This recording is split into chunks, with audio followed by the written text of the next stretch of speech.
Hey there, this is Laura Workala, Sewing Genius on YouTube, and sorry I'm doing this with the computer in front of my screen, but I am going to talk about a technique for sewing a cross back apron. So imagine this is your pattern. It's not to scale, but anyway, this is the center front. Okay, I put CF right there. This is the back. These are the back edges, and these straps will get crossed and sewn to those straps. Okay, so one thing I've done is, just to get this started, I put the right sides of the fabric together, and they're cut exactly the same, so they should line up no problem. I, just as a quick hint, always pin at the beginning, pin at the end, and then pin in between, so you're not pinning consecutively and find that one is longer than the other.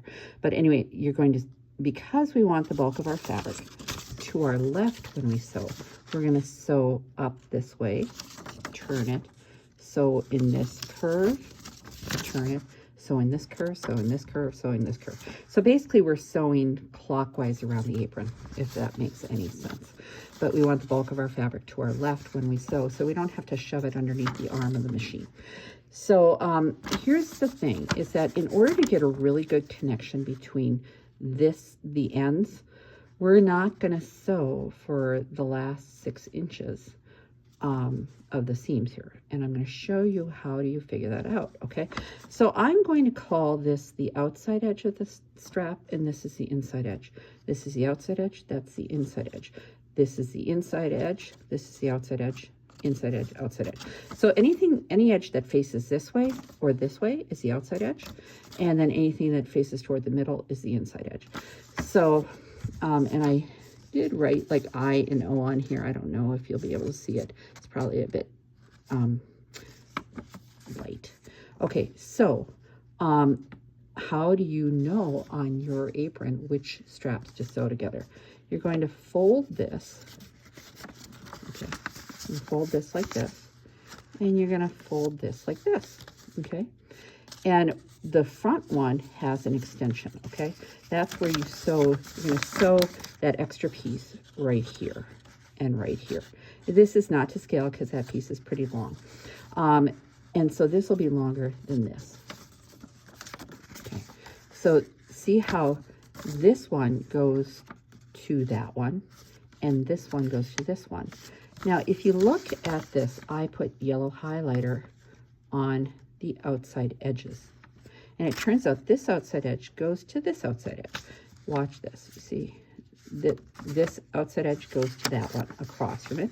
And this outside edge goes to that outside edge there.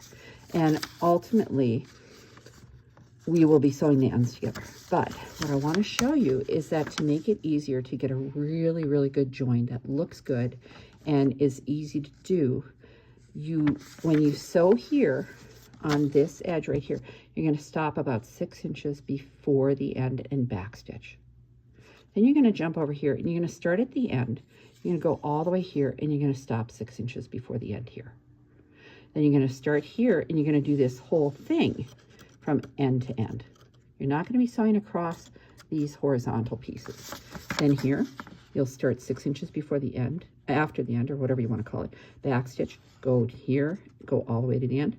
Then here, you're going to start 6 inches and go all the way to the end.